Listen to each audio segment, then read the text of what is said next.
Hello, welcome to the new podcast series, King of the Middle, with Michael Joel Green and Chris Moore. Here's Michael Green. Hey gang, welcome back to King of the Middle podcast. Thanks for joining in again. We appreciate you listening in. This is the podcast, two artists trying to honor God through their creativity while also trying to make a living at it.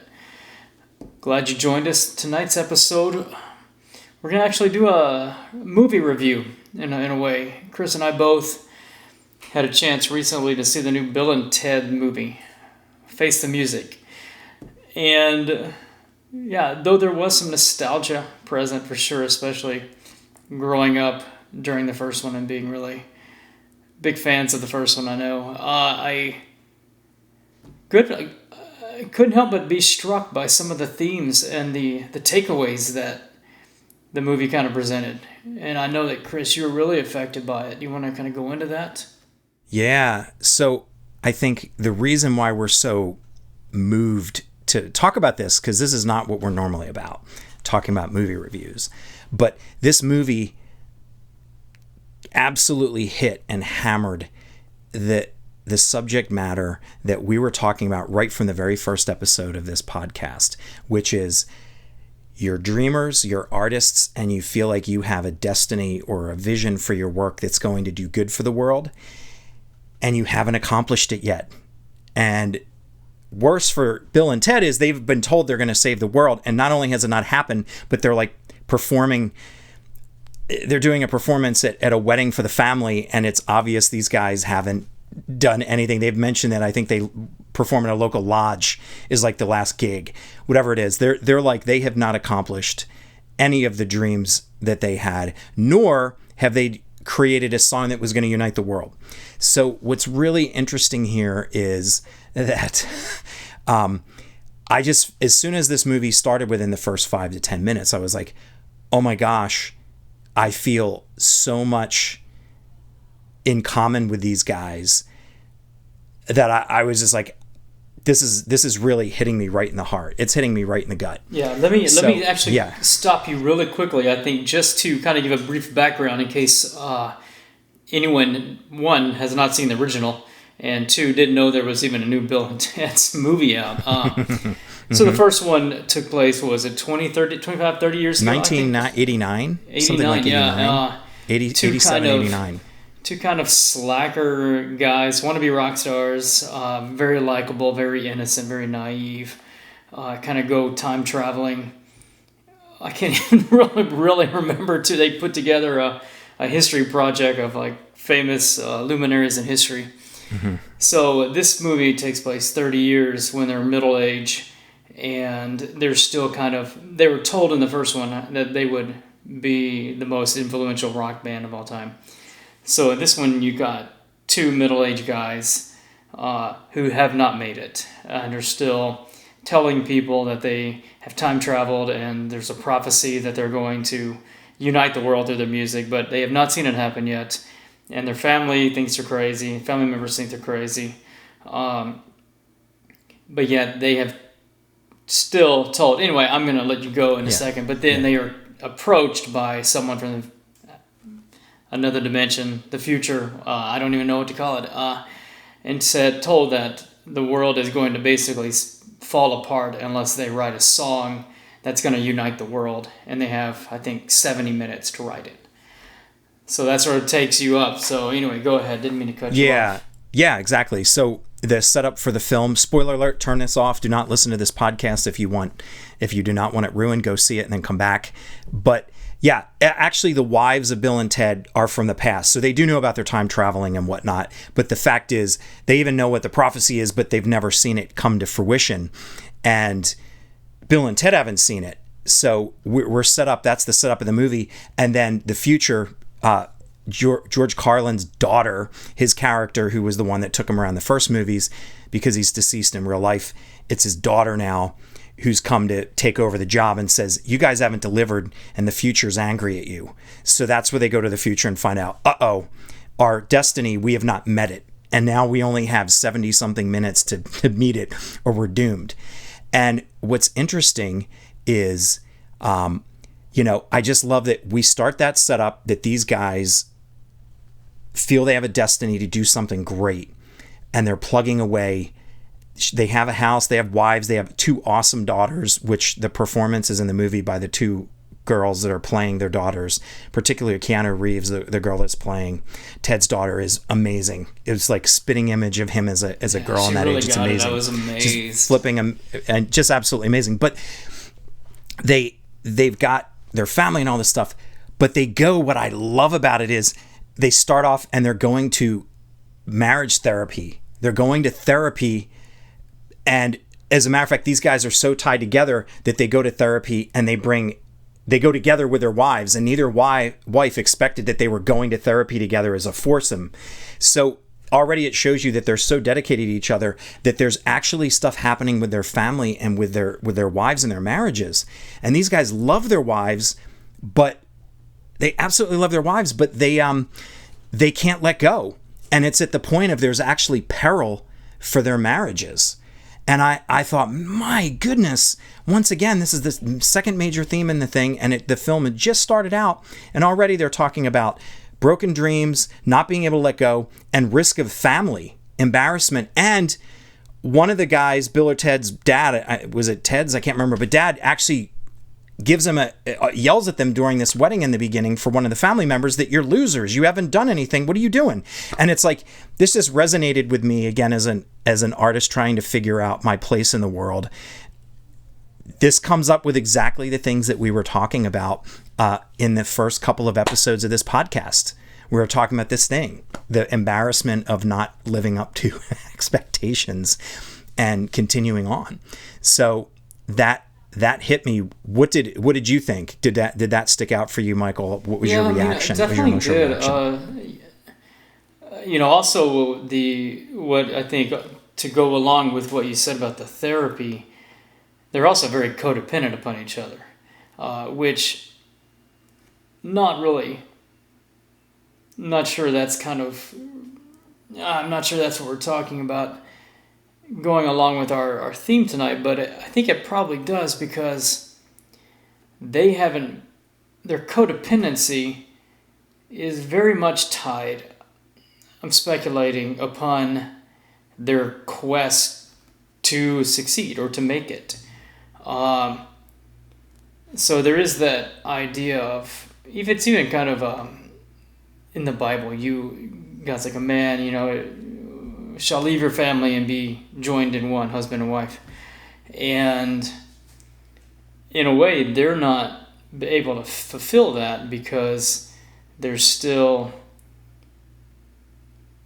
unsatisfied with their unsuccessful pursuit of music. And it's made them doubt, but it's also made them codependent upon each other, where they can't give their wives their full self, because their full self is intertwined with the other Ted, Bill to Ted. Mm-hmm. And that's interesting you raise that, because that brings up the issue of, what about when you're putting your work and your friendships or your relationships outside of your marriage before your marriage? And you love, in this, it's very clear that Bill and Ted love their wives, and they really don't want to lose them. It's and I love that it's like very pure, and that it's like the love is there all around for their love of their daughters, their love of their wives. But there is a danger in putting your work and your relationships and being tied into your sense of destiny and your work over your family, and what's interesting, kind of moving into the from the wives to the daughters relationship, is the daughters, they have completely imbued in their daughters this sense of love for music, to where their daughters want to impress their dads and really engage with them in music, which is really awesome. It's like a dream to have kids and to have them want to do what you do and to want to engage you in that way. It also shows from a perspective of daughters, which are, sons can be similar in many ways, but daughters get a lot of their identity from their fathers.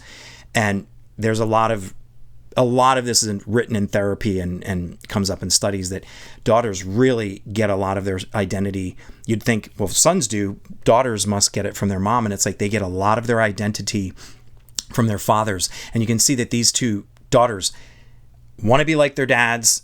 They want it. They want their dads to succeed. They love their dads and they want to impress them with their knowledge. But there's something about Bill and Ted in this. They're not living up to the expectations of their families, their wives, their families. And legitimately, as an outsider looking in, I think you would say these guys are not.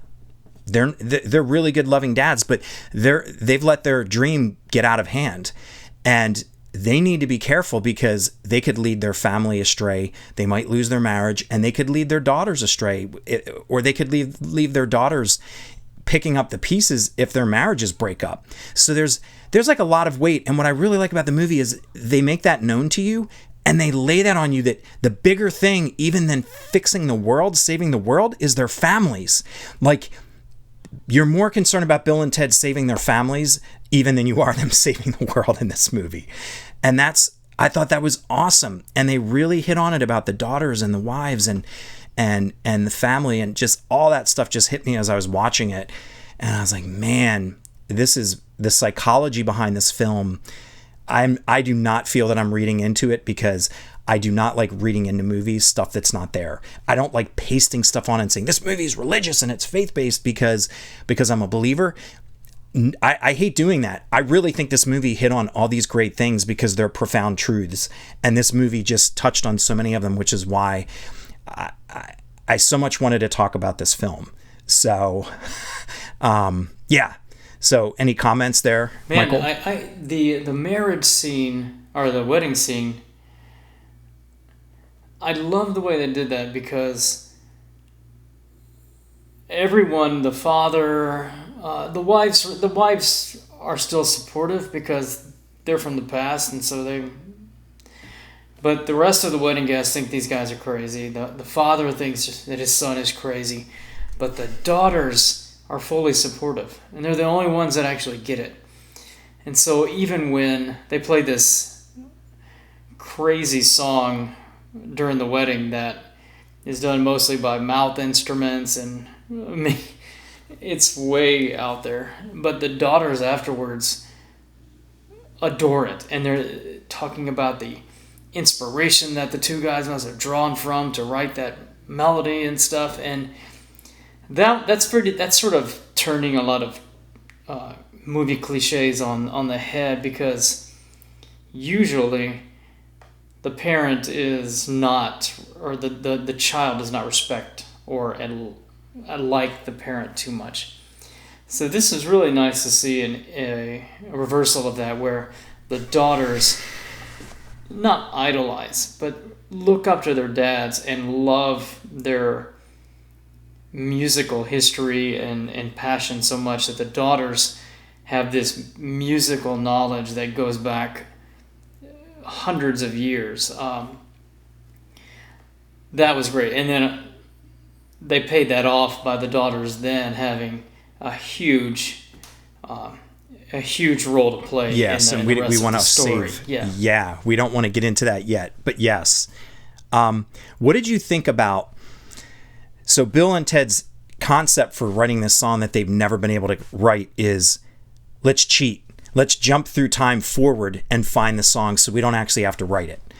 I love the fact that they looked for a shortcut rather than trying to look for an answer, like deep probing, because we're going to find out where the answer came from and what it was.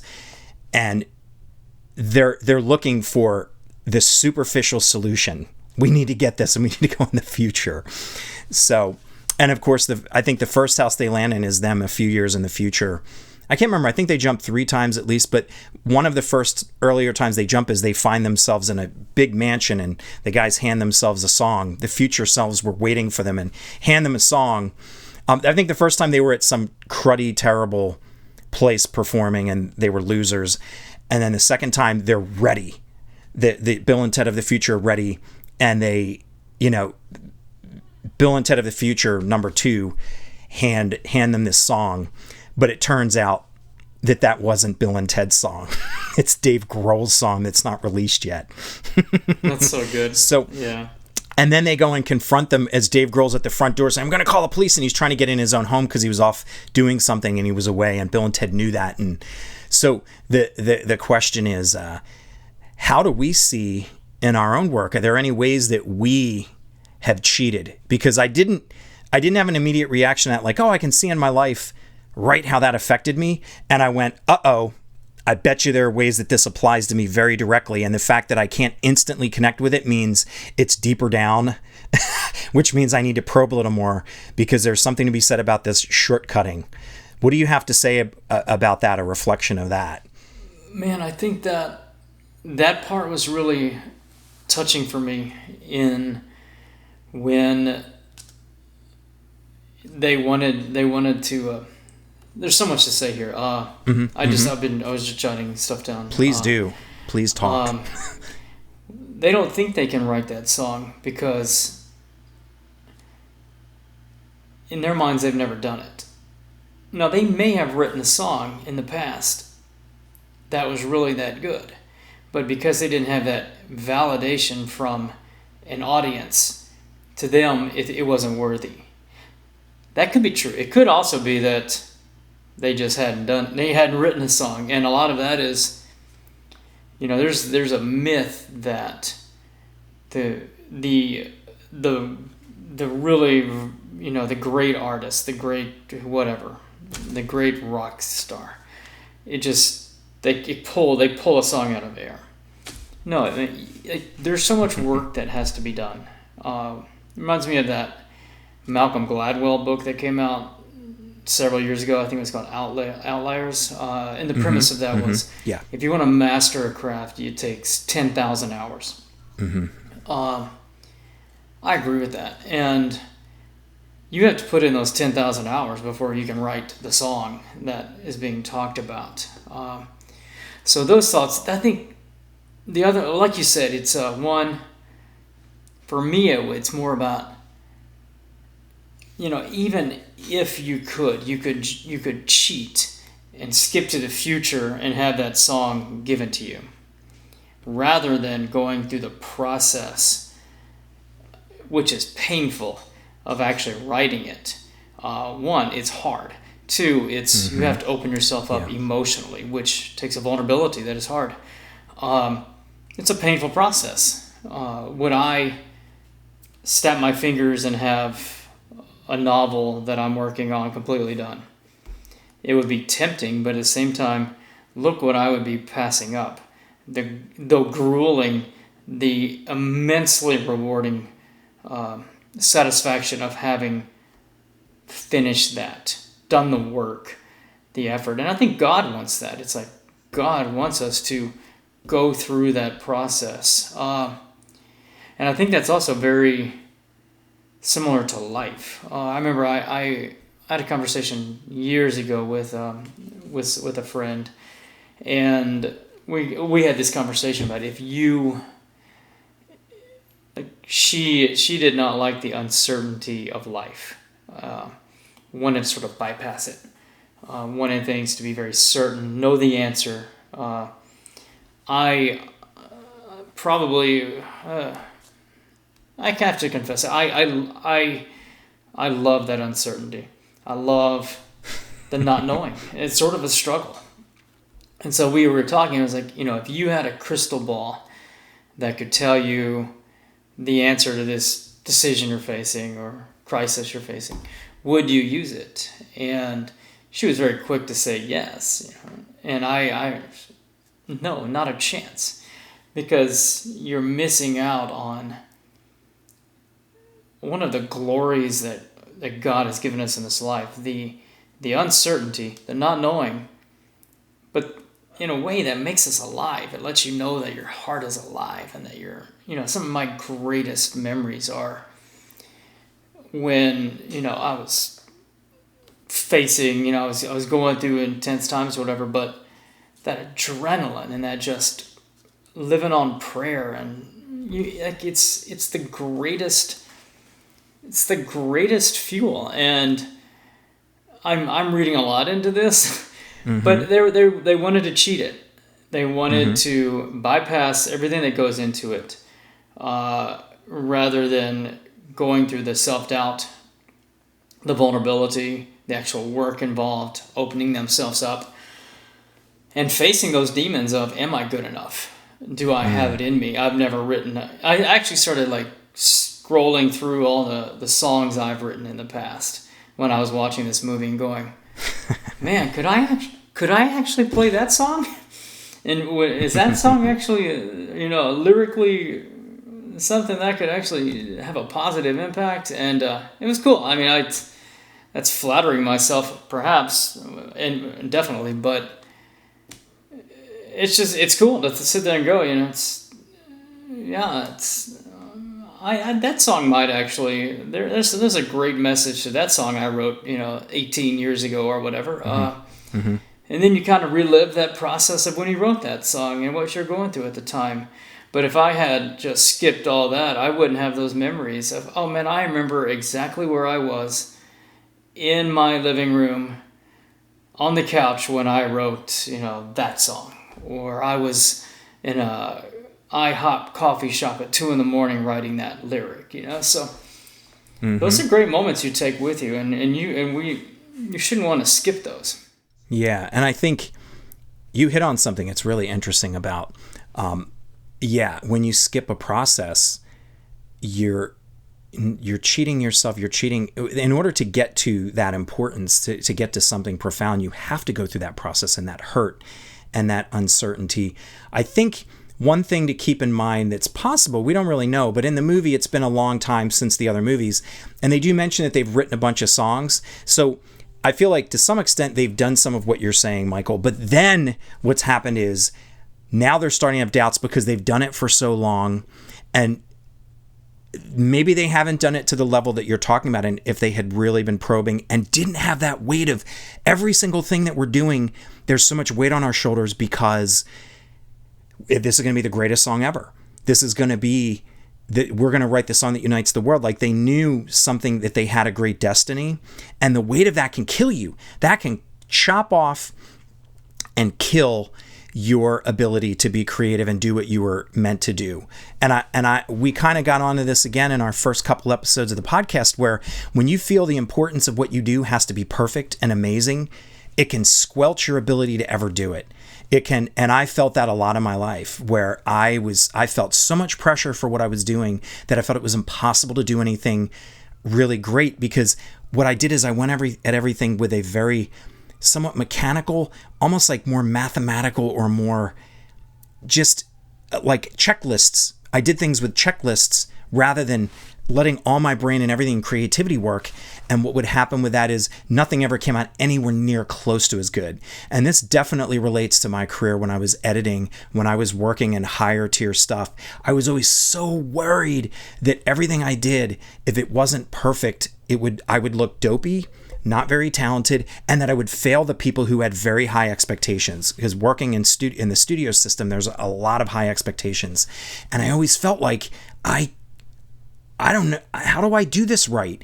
And in recent years, as I've been letting go of that, and as you and I have been working together, I've started thinking, what really derailed me in that work was I was always so worried about the perfection and having to live to a certain level of expertise and excellence that I could never just look at something as an artist and say, how do I do this?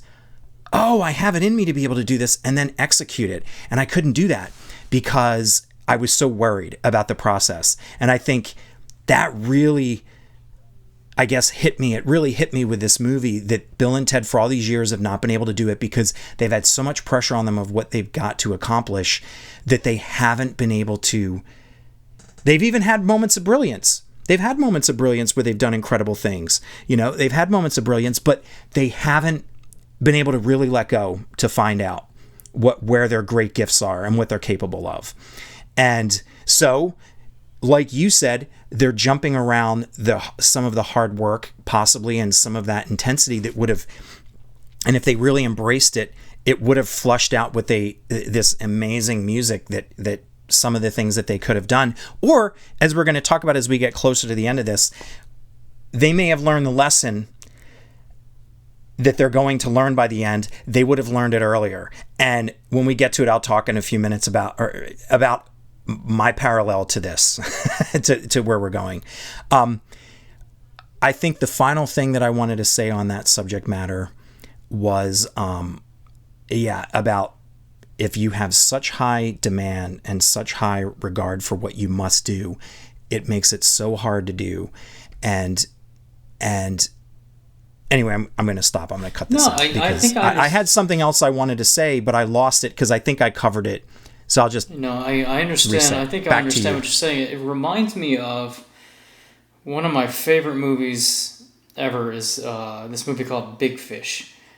And it's a Tim Burton movie, and in the movie, the main character is this larger-than-life guy who is he's the life of every party. He's a storyteller, but as a child, now his stories are mixed with half truth and a little bit of an exaggeration. But as a child, he was visited, now according to his story, he went to visit the local witch in town. And she told him his future. And she showed it to him. And throughout the whole movie, you're not told they don't tell you what the future the witch told him was. Or tells him of how he dies.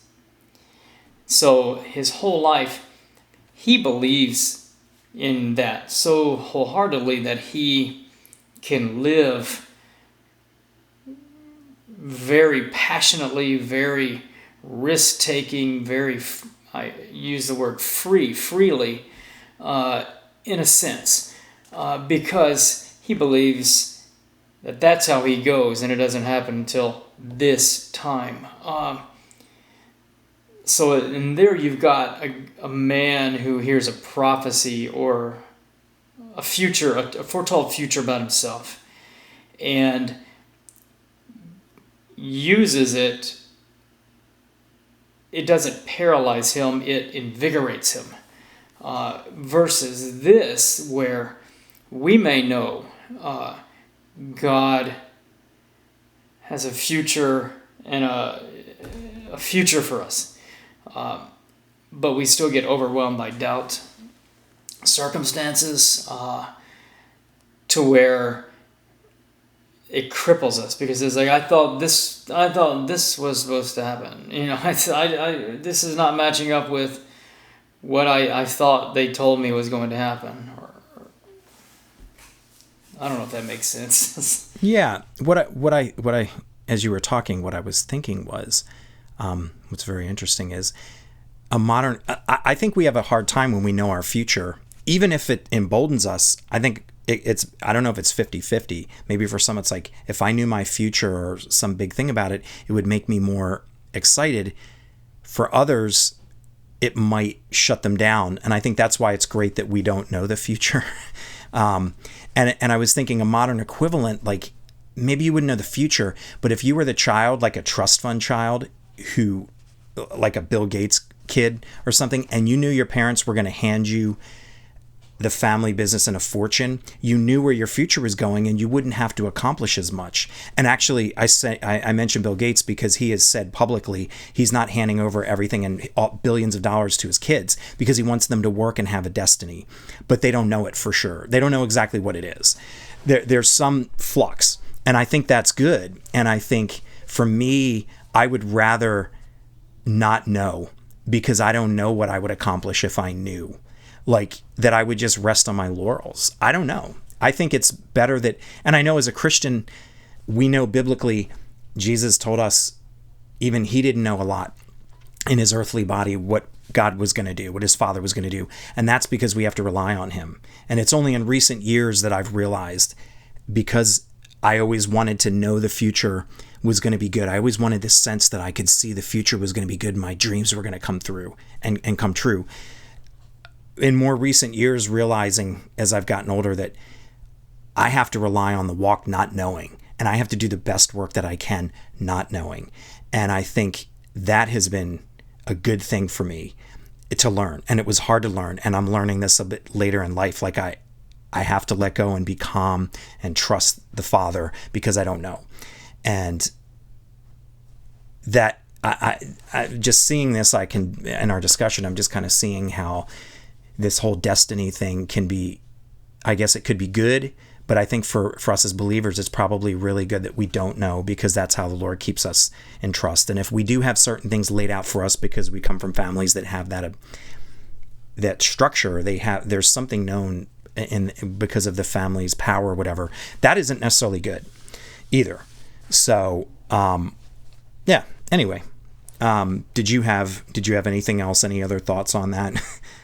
No, I was gonna probably move on, because I was thinking about this as you were talking, and what I'm seeing is that, I'm trying to get a handle on this. When they went to the future and they saw the guys that were in Dave Grohl's house, they go and they see this huge mansion, guys out by the pool, and to them it was, we finally made it. How did they know they had made it? Because of the house they lived in. Yeah. Yep. The financial windfall. But yet, the two daughters probably would not have defined their father's success as such. And the two wives probably would have not, because they have traveled through time, and and so the Bill and Ted are probably the only ones in their immediate families that have a skewered vision of what it means to make it. Rather than write a song that is going to rip at the guts of millions of people, it was, wow, my future me is in this mansion with a martini or whatever in hand, and by a fancy pool. I must have made it. Well, how do you know? It's what good is it to gain the whole world and forfeit your soul? What if they? So I don't know. I was struck by that. And their wives.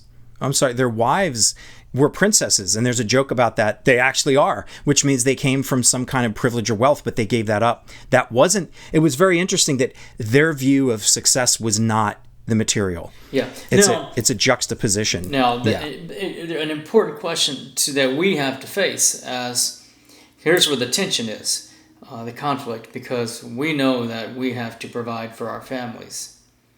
And if we don't provide for our families, then we are sinning. So where is the line between providing for your family and giving your family a house like Dave Grohl's house and huge pool and just windfall after windfall? I don't know the answer to that. My daydreams as the years have gone by have been humbled 200%. So that's the sort of tension that I think any artist faces, specifically because you have to provide for your family and your children. But what does that actually mean practically? What does it look like? Yeah, it can't be based entirely on a materialistic understanding, obviously. Like, you don't need Dave Grohl's house. You don't need that. But you do have to provide. And in this movie, you don't see so much of a problem with that, because it's not so much providing a house, because they have a house and they have decent cars, but it's about you're chasing a dream that really isn't who you are supposed to be. And you're spending so much time on this obsessed, and you're actually obsessed with your buddy and your relationship, which means your connection to work is more important in some ways than your marriages are, because we get that in the beginning. That's the danger. And we know we don't need to have the big house to be a success, but we do need to have that connection, and we need to have that grounding. with our families. And again, as Christians, we know that we actually need to be looking to the Lord and say, it doesn't matter if I write the greatest song ever in the history of time. I mean, that's a conceit, science fiction conceit in this story. But what matters is that I'm serving you. And by taking on huge burden that's in this movie, it's literally put on their shoulders by people from the future. But in our lives, we do that, as I was saying earlier, we actually do that to ourselves. We put these huge world-changing, life-changing dreams and burdens on ourselves. And for some of us who are daft, I guess, we do that as artists. And then we try to live up to it and we can't. And it's a great example of, if we're trying to get somewhere and we're trying to attain these things, the real attainment of it is letting go, trusting the Lord, and not worrying about having to do this huge thing. And I want to get to that. I want to get to that exact thing because that's how we end this movie and this discussion. But there's one point really quickly before that, which is the guys get killed by a future. The future doesn't trust and doesn't believe that the future, quote unquote, the future doesn't trust that Bill and Ted are going to succeed. So they send a robot to kill them, and everybody around them and family and everybody dies and goes to hell. But here's here's where we get again into what we've been talking about in this series, this podcast series. They go down to hell and we find out Death, who was in their band, they formed a band with Death, and they had a falling out, and Death went on his own, and they all kind of failed. And now Death doesn't want to talk to them. He's really hurt. And it's absolutely hilarious, and it's beautiful, and it's a therapy session with Death. Bill, Ted, and Death have to go into a room in hell and sit and talk about their hurt feelings and how they've let each other down. And again, we've been talking about this, and we'll talk more about this in our podcast, and we've already hit on this subject.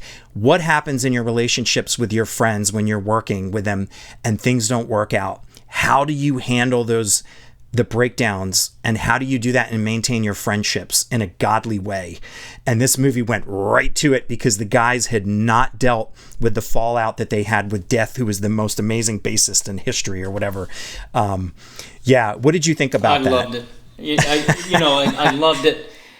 And the guy who played Death, I've always liked that guy. He's one of those character actors that you don't really know his name, but you know that every time you see him, you like him. But you know his name, don't you? I do. Oh, yeah. What's his name? William Sadler. Again? Yeah, and he was the bad guy in Die Hard 2. Yeah. He's the bad guy who works under John Amos, I never realized how funny he was. Yeah. And he's been in other stuff, and he plays an action guy. But anyway, But you get the sense from their conversation that Death he became very famous in their band and then went solo. And but what I loved about it, man, was that they clear the air as far as what happened. And I think it's Ted. He's like, I'm sorry for kind of the way we treated you, or something like that. And I kept waiting for, I'm sorry for the way you treated you, but I'm sorry, but. There was no but. It was just, sorry for the way we treated you. And that's true apology. We live in a culture that either says, I'm sorry if you were offended, or I'm sorry, but I'm just wired that way. It was just, no, I'm sorry for the way. Yeah. And then Death says, I let the fame go to my head. That's great. Yeah. And we're reading a lot into I don't think so at all. That's great. First, it's just apology without any virtue signaling afterwards. No, I was wrong. I sinned against you. And then the other person, I'm sorry, I was wrong. And then fame went to my head. The world and its adulation went to my head, and it lofted me up in pride. That's great, man. I love that. Yeah. That was the best character in the movie. I loved it. That was the best scene pretty much in the film. I actually got like kind of choked up. I was like, this is so well done. But here's what's interesting about that moment, and it's a sad truth about us as human beings. The reason they're able to let their guard down so quickly and make up is because they're in hell. He's the only guy that can get them up. They've only got a few minutes left to save the world, and their daughters are there, and they've got all these people that they brought down there because of this mayhem. And it's like, we have to cut to the raw truth in what we've done wrong and our hurt, and get to it immediately, because life is at stake, time is of the essence. And it doesn't mean it's disingenuous. I believe it's 100% true. And the way they pulled it off in this movie was so nice.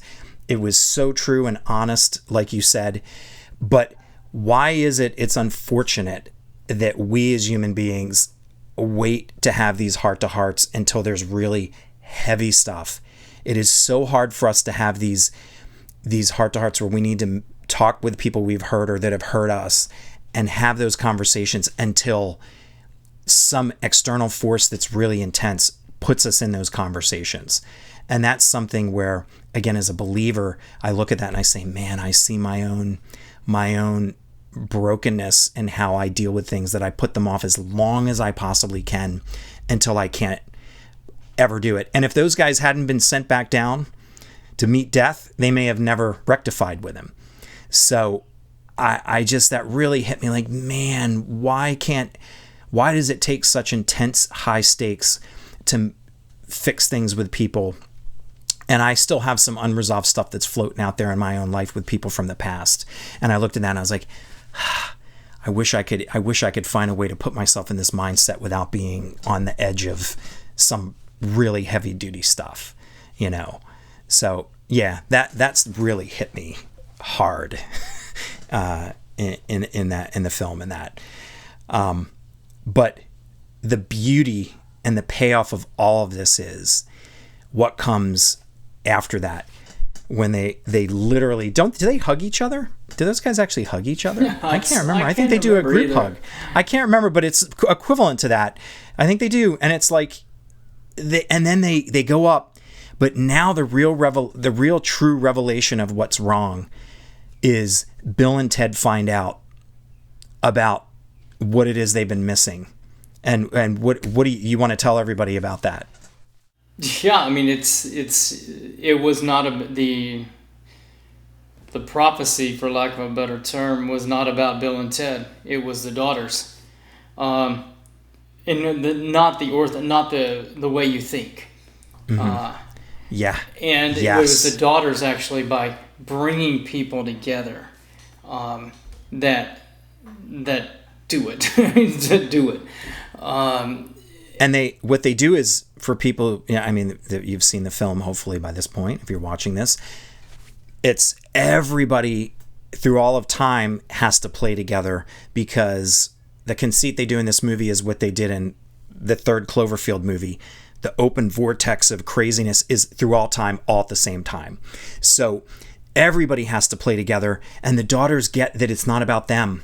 They're facilitators, and Bill and Ted never understood that it was not about glorifying themselves or the weight of the world. Saving it was not on them. It was not on them. They were part of something that was much bigger, which was life. Now, of course, it's not a Christian movie, so it's not, oh, it's you, Father, it's you.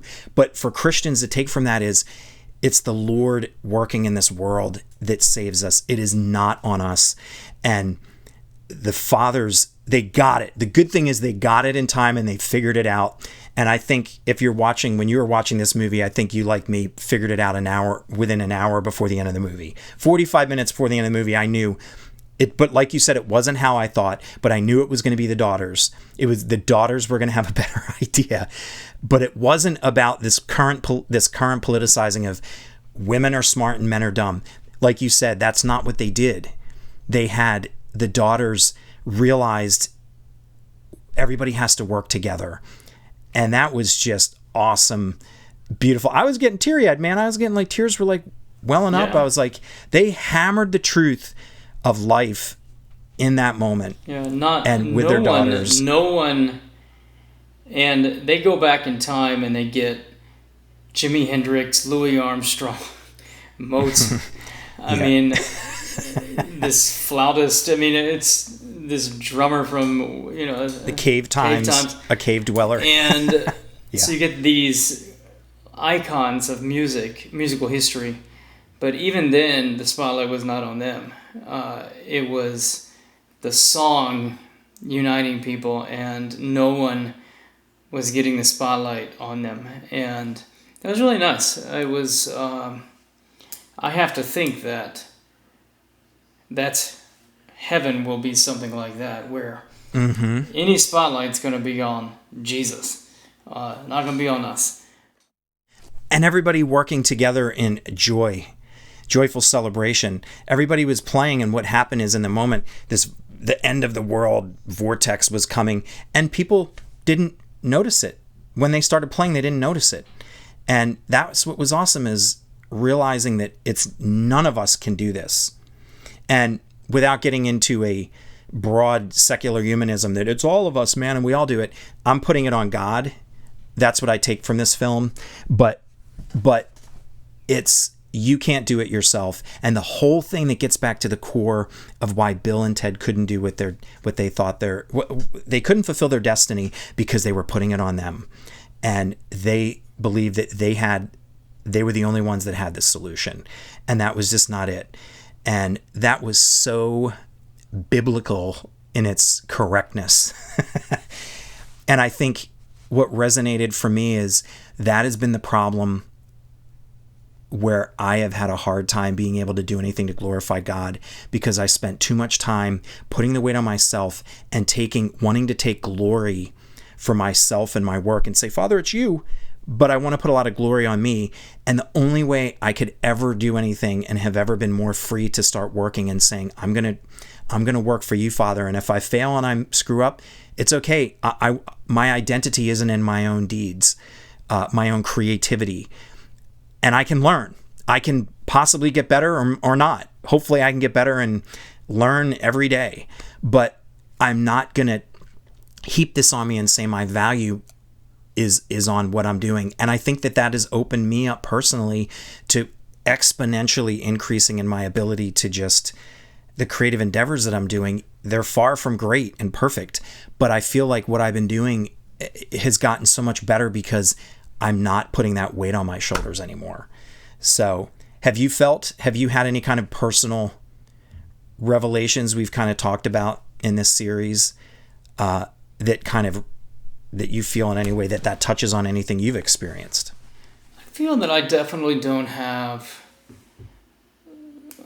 I'm definitely letting go of some of the pressure that I used to put on myself. I would drive myself hard, and it would get overwhelming. I would also I had a lot of stuff going on outside of artistic stuff. I mean, relationships and ministry and job and everything else. And I would get really tied in knots. And I feel that I feel like just I don't have that part of me that gets so racked up with pushing to last ditch effort. I don't know. It's I don't know. I don't have that. I'm not putting that pressure on myself anymore, and I want to say that I'm getting to a place where I can enjoy my life.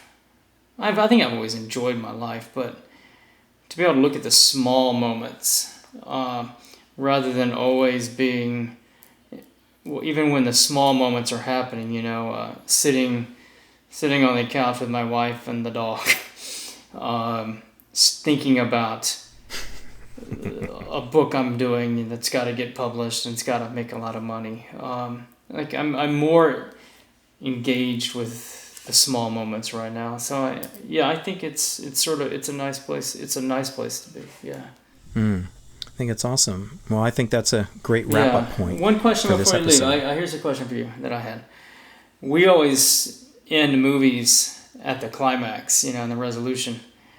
If this movie had have carried over 20 more minutes and shown what happens once Bill, Ted, the daughters, everyone gets back home and resumes normal life, what do Bill and Ted do then? You know what, it's as you were asking this question, the image popped into my mind of one of my favorite films of all time, Bullet, Steve McQueen. And he's gone through this whole journey of how hard it is to be a cop and this dark stuff that he deals with. And his girlfriend is having a hard time because she actually follows him in, unbeknownst to him, into a crime scene and is really disturbed and is like, she's struggling with, can I even be with a cop? And in the end, he comes home after he solves this case, but it's been really hard and dark. And he puts his gun on the edge of the commode, or on the edge of his sink, and he washes his face and he looks up, and it's one of the most beautifully cut, edited things I've ever seen in any film. It cuts to him, to the gun, I think back to him and the gun, and it's out. And you're seeing the psychology of, are you going to keep doing what you're doing and doing things the way you were? Can you change? Can you change for the people you love, for someone you love? And I'm not saying that as a cop you shouldn't do that. He's one of the greatest cops, and but he's struggling with that. And I think if I was looking at Bill and Ted, I think 2 weeks later, they might be looking out going, buddy, let's hit should we go? There'd be this moment like they get a phone call and they're going to take a gig somewhere at some bar mitzvah or something, but it might conflict with their family. And they're struggling with, do we go do this bar mitzvah? Or Dave Grohl is like, guys, you saved the world, let's work together. And they have a phone call, and of course, sure, you go work with Dave Grohl, you're going to get paid, you're probably going to be fine. But if there was something about that moment that was going to make it harder for them to be with their family and their daughters, and they had Dave Grohl on the phone, are we going to say yes or no? I would have ended that movie with Bill and Ted looking at each other, and you don't know the answer they're going to give, but they kind of smile at each other, and the answer is no, we're not. That's probably what I would have done, but I think, man, those guys are still going to struggle with this because they love what they're doing and they're still trying to figure it out. I agree. Thanks, my brother. Thanks for a great chat. And thank you, everybody, for listening. This has been a fun conversation. And if you haven't seen the movie, I hope we didn't ruin too much, but go out and go watch it and let us know what you think. Yes. Tell us if we're off base and we reached, but I don't think so. I don't think we reached at all. Yeah. So, all right, everybody. Thanks so much for joining in King in the Middle podcast. We will see you next time. Thanks, Adios. everybody. Bye-bye. Bye-bye.